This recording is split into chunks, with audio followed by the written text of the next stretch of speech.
行政長官發展生質生產力對香港嘅創科未來咧就至關重要。喺呢個領域入邊咧，我哋點樣能夠吸引到一啲前沿嘅科技企業嚟香港咧，亦都係至關重要嘅。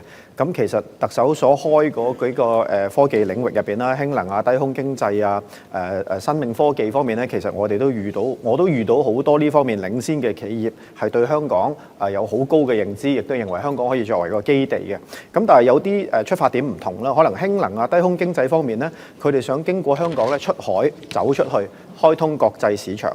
咁好多藥物啊、生命科技、健康方面嘅一啲科技企業咧，佢哋就希望經過香港進入內地市場。咁所以呢方面咧，其實亦都睇到咧，香港作為超級聯繫人嘅角色咧，非常重要啦。亦都有好多呢方面領先嘅企業咧，係認可香港嘅優勢，係希望通過香港作為一個進出口嘅一個地點嘅。咁作為超級聯繫人咧，呢啲企業咧，往往我覺得喺兩個領域方面咧，好需要我哋支持。一個就喺政策方面標準啦。咁政策標準方面，我相信我哋喺譬如藥物啊局長嗰邊做緊一啲藥物登記等等嘅突破啦。咁亦都喺度支援緊呢一方面嘅。咁另外氫能啊、低空經濟方面咧，其實我哋立法會都好關注咧，大家都喺度提議嘅政策方面嘅優化嘅角度點去做。咁另外一個更加需要嘅咧就係資金啦，因為好多呢類型嘅企業咧，佢前沿科技研究緊咧，其實佢都係一啲早期嘅企業，佢哋好需要資金嘅支援。咁琴日好高興啦，見到香港投資管理有限公司做咗第一個投資啦，投資我哋一個人工智能嘅企業。咁但係呢方面其實我哋有冇方法可以吸引更加多其他嘅投資呢？即係始終香港投資管理有限公司佢嘅資金有限啦，我哋點樣吸引更加多私人企業啊或者其他嘅人士嚟到香港作為一個風險投資基金嘅集散地，可以吸引更加多呢方面嘅基金嚟啦，亦都投資喺香港嘅企業嗰度。想請問下特首。剛才就兩個議題咧，我或者總結一下同埋回應一下啦。第一咧，喺我哋喺同大灣區城市一齊協作咧，喺不同領域咧，大家都睇到咧係好多綱領啊、協議啊。呢個包括例如我哋嘅數據啊，例如我哋喺互補長短方面啊、金融合作啊、科技合作啊、青年發展啊等等啊。所以不同領域咧，其實咧都係已經有一啲專題嘅合作框架，大家係推動嘅。如果講我對大灣區融合咧，我經常同內地嘅政府領導人傾咧。大灣區咧，我哋一定要去睇一個重點，就係優勢互補。每一個城市攞自己最好嘅嘢出嚟，另一個城市亦都最好出嚟咧，強強聯手。我經常講，如果我哋香港跑得快，另一個城市跳得高，所以我哋結合起嚟咧，又跑得快又跳得高啦。我哋不需要一定要對立競爭，係應該優勢互補。呢個就係大灣區融合最重要嘅原則。所以你頭先講，譬如我哋喺香港強咩呢？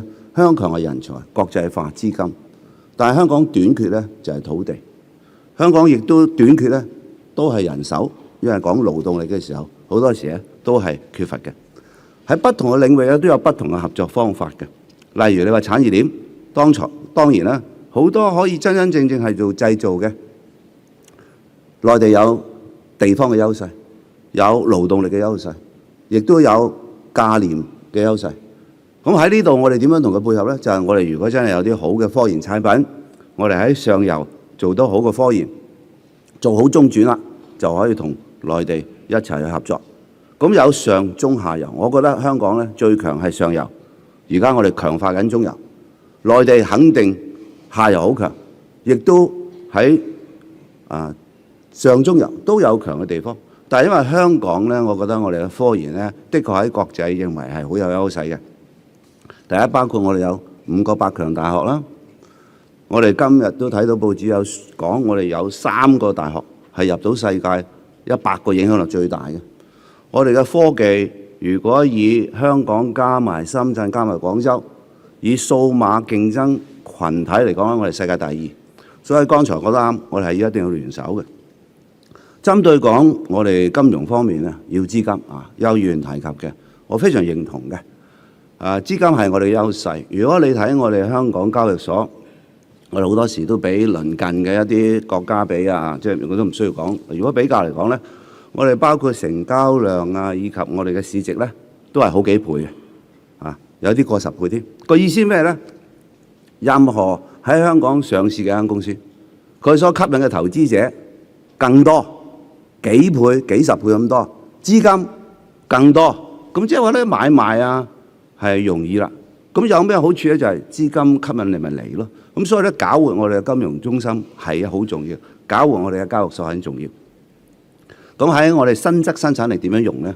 其中我哋最近大家都知道18C啊，我哋對於啲科技公司，特別一啲生命科技嘅，如果佢都未有盈利，甚至未有收入嘅咧，都可以上市。就係我哋用香港嘅金融中心地位幫佢融資。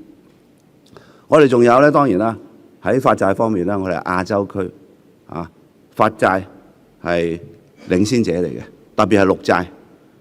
我哋最近咧仲發咗一啲係有啲叫tokenize 嘅債啊，即係有啲係代幣式嘅債。咁呢啲都係領先嘅。咁我哋喺譬如我哋喺管理資產方面係同埋風險管理方面都喺一流嘅。呢啲都係吸資金嘅。我哋另外咧好多係ETF 嘅，我哋擴大佢嘅。仲有一樣嘢咧，我哋經常重點發展嘅就係我哋嘅人民幣。人民幣香港作為離岸中心咧，我哋有80%嘅交易離岸人民幣交易都喺香港。將人民幣點樣去多元化，亦都係我哋吸引資金嘅其中一部分。咁所以我非常同意邱議員講咧，喺我哋嘅政策去吸資金咧，應該係既廣更深，呢個不斷做，努力做。咁其他邊啲領域認為推出吸引力更大嘅，所有意見都歡迎。多謝主席。